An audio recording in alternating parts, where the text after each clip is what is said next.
10 रुपए के चीनी ले लिए, 10 रुपए के चाय पत्ती ले लिए, 5 रुपए के बिस्किट ले लिए, 5 रुपए के दलमूट ले लिए।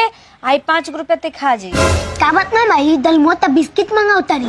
अरे तोर मौसा आवे वाला बाड़े मामा तो हम त पानी पिया के रह जात रहली तब भाई तो ना सेवा मौसा पानी तो करत दलमोट बैठ में। बिस्कुट। जइबा कि ना चुपचाप जाके सामान ले आवो, जितना कहता नहीं उतने करो, एक्स्ट्रा मत बोलो। पूरा वीडियो देखिए, बहुत मजा आने वाला भाई। का रे कहाँ जाता रे? बाबू वीडियो पसंद आए तो खाली लाइक रह और जाता, कमेंट मार करके कोशिश जरूर मत बताना करो। यार वीडियो कैसा था भाई। अगर चैनल पर नए हैं तो सब्सक्राइब कर लेना। फेसबुक पर देख रहे हैं इसे शेयर और फॉलो जरूर करें और लाइक और का कमेंट हो? करके जरूर बताएं वीडियो कैसा रोज तो बोरा बिछा के देत रहलू हो, आज चौदर बिछा के देबू का? था। आज चटिया बिछा देंगे का? अरे हम खाना के बात करतनी। तो हम तारा ओहो, खातिर हमने तोड़ी नहीं और बिछावतानी। हमर जिज्जा जी आवतारे, जिज्जा जी हम उनका खातिर बिछावतानी। अच्छा हर चलावे जे खोर खाए या बकरी अचार खाए, हफ्ता में 3 बार चलाओ तो ई होटल ना हो, हमार घर हो। वही सिस्टम वही चलत भाई आजकल ना। तू बना के खियावे लो। हमार जीजा जी महीने महीने आवस, आ चाहे सप्ताह में 4 दिन। ओ से तारा कोनो मतलब? ना हमरे कौन मतलब बा? तहार बाबू दान दहेज में धान गेहूं दे देले बड़न, बैठा के खियावो। हाँ त खियाइबे करे। तू रोक लेबा का? तनी रोक के देखावा। माई रहले ई कहां से आइलो रे? माई कहलो कि मौसा आवे वाला बान, जाके नमकीन आ बिस्कुट ले आओ। अरे बाप रे बाप, एक सवेरे से खेत के डरेरा कौन कोरतनी, रात के बसिया रोटी तक ना भेटाइल, आ जीजा खातिर डलमूट बिस्कुट आवता। अरे दलबूटे बिस्कुट देख के हैरान बाड़ो। अरे बहन देखो हम काव तो काव उनका आवत खातिर बा। रसगुल्ला मंगावे वाला रहनी हो, बाकी फिर सोचनी है कि काहे ला ओहो। रसगुल्ला मंगाई। जीजा जी तो लेके अइबे करी हैं। हम तो कहतनी कि सरवा के साइकिले पंचर हो जाओ, गोड़ हाथ मुंह दांत सब टूट जाओ, पटना पीएमसीएच में 19 भर्ती हो जाओ। प्रणाम साली जी। प्रणाम जीजा जी। प्रणाम सर भाई प्रणाम। केकरा के पीएमसीएच में भर्ती कराओ तनी है जी। ए महाराज रउए बात चलत रहलो, लाइक बाकी जरूर रउआ करिए ढेर यार दिन ले भाई। जिए। काहे लेट हो गइला जीजा जी? अरे वो का बानू कि साइकिलिया पंचर हो गइल। ओहो जीजा जी के जीजा साइकिल जी पंचर हो गई। मुंह हाथ ठीक बानू? हां हां वो सब ठीक बा। देख लेला नु, बड़ा सराफत रहल ह हमरा जीजा जी के। देख लो तारा सामने चंगा भला खड़ा बने दोनों पैर पे। और सर भाई 12 दिन बाद आयल बनी, तीनों टंगिया तो नहीं 3 खड़ा दिन लगइले बाटे। बनी।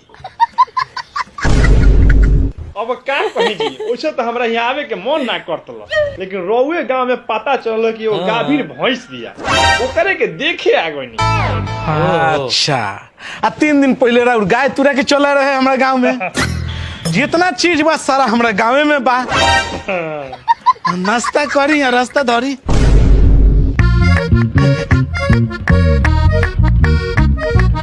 नाश्ता कराओ।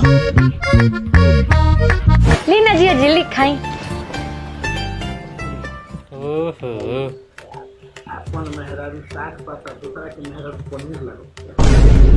जान तनी साली जी, बोली ना। ये सब सुख तो हमरा घरे ना मिलेला। साली जी यहाँ जोड़ेला ढेर लोग बा, तो हम कहत नहीं है चले के ना घर में वही से कुछ नाश्तो हो जाए, कुछ बातों कर लिया। हाँ चले। नहीं नहीं बिल्कुल। घर में कहा यही के बाहर बैठी बिस्कुट डलमूट के साथे साथे ताजा ताजा हवा खाए। अरे तो रउआ इतना हवा के काहे चिंता कइले बनी? हमार आचरा बा ना, हम जिया जी के आचरा से हवा खिया देम। अचारा से हवा जिया जी। डाल दी है। हाँ तो ठीक है बा, बिहाने के बात हो। परेशान वैसे हो गांव में बाटे। आड़ रहने को जीजा अपना साली से भेंट करे, घर में बंद करके मरलो से इतना नु उनका थाहो पता नहीं कि कहाँ गइल। हे साली जी चली ना बाहर एक नाश्ता कर लिया। चली। चली चली। डर गयो का? जीजा जी कल दीदिया फोन करे रहे तो कहत रहे कि बिहान परसों रउआ गांव में कोनो जीजा साली के लेके भाग गइल बा का? ठीक है सुन ले बानी साली जी, मेहरारू के नीमन से ना रखिलो तो भगबे न करी। ए जी ए जरा रउआ का बैठ के मुंह देखतनी, जाई जाके मुर्गा ले आई। ए हम मुर्गा खाल छोड़ दले बनी, आज से हम नून रोटी खाए के चालू कर दले बनी। हाँ तो रउआ के खाए खातिर थोड़ी मंगाओ तनी, जीजा जी के खाए खातिर मंगाओ तनी, जाई जाके मुर्गा लेके हाँ। आई।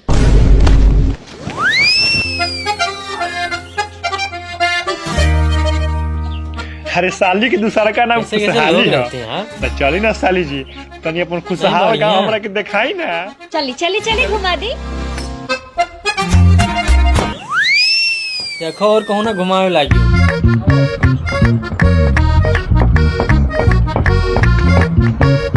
भाई हो तन 2 किलो मुर्गा दे दो।